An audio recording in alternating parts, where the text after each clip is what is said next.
Festival ಅದ್ಧೂರಿಯಾಗಿ ನಡೀತಾ ಇದೆ. ಹಲವು ಚಿತ್ರರಂಗದ ಕಲಾವಿದರು ಈ ಕಾರ್ಯಕ್ರಮದ ಭಾಗವಾಗಿದ್ದಾರೆ. ಕಾನ್ಸ್ ಚಿತ್ರೋತ್ಸವದಲ್ಲಿ ಸಾಧು ಕೋಕಿಲಾ ಅವರು ಕೂಡ ಭಾಗಿಯಾಗಿದ್ದಾರೆ. ಈ ವೇಳೆ ಖ್ಯಾತ ಸಂಗೀತ ನಿರ್ದೇಶಕ AR ರೆಹಮಾನ್ ರನ್ನ ಭೇಟಿಯಾಗಿದ್ದಾರೆ. ಹಳೆಯ ದಿನಗಳನ್ನು ಕೂಡ ಸಾಧು ಕೋಕಿಲಾ ಅವರು ನೆನಪಿಸಿಕೊಂಡಿದ್ದಾರೆ. ನಟ ಹಾಗೂ ಗಾಯಕ ಸಾಧು ಕೋಕಿಲಾ ಅವರು ನಟನೆ ಮಾತ್ರವಲ್ಲ, ಸಂಗೀತ ಕ್ಷೇತ್ರದಲ್ಲೂ ಹೆಸರು ಮಾಡಿದ್ದಾರೆ. ಇದೀಗ ಕಾನ್ಸ್ ಫಿಲ್ಮ್ ಫೆಸ್ಟಿವಲ್ನಲ್ಲಿ AR ರೆಹಮಾನ್ ರನ್ನ ಅನಿರೀಕ್ಷಿತ ಭೇಟಿಯ ಬಗ್ಗೆ ನಟ ಸೋಷಿಯಲ್ ಮೀಡಿಯಾದಲ್ಲಿ ಹಂಚಿಕೊಂಡಿದ್ದಾರೆ. ಹಲವಾರು ವರ್ಷದ ನಂತರ ಅಪರೂಪದ ಅನಿರೀಕ್ಷಿತ ಭೇಟಿ.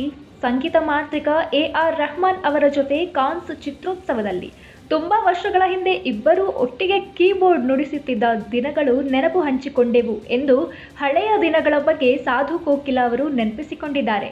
ಜೊತೆಗೆ AR ರೆಹಮಾನ್ ಜೊತೆಗಿನ ಫೋಟೋ ಕೂಡ ಹಂಚಿಕೊಂಡಿದ್ದಾರೆ. ಸದ್ಯ ಇಬ್ಬರು ದಿಗ್ಗಜರನ್ನ ಒಟ್ಟಿಗೆ ನೋಡಿ ಫ್ಯಾನ್ಸ್ ಖುಷಿ ಪಡ್ತಾ ಇದ್ದಾರೆ.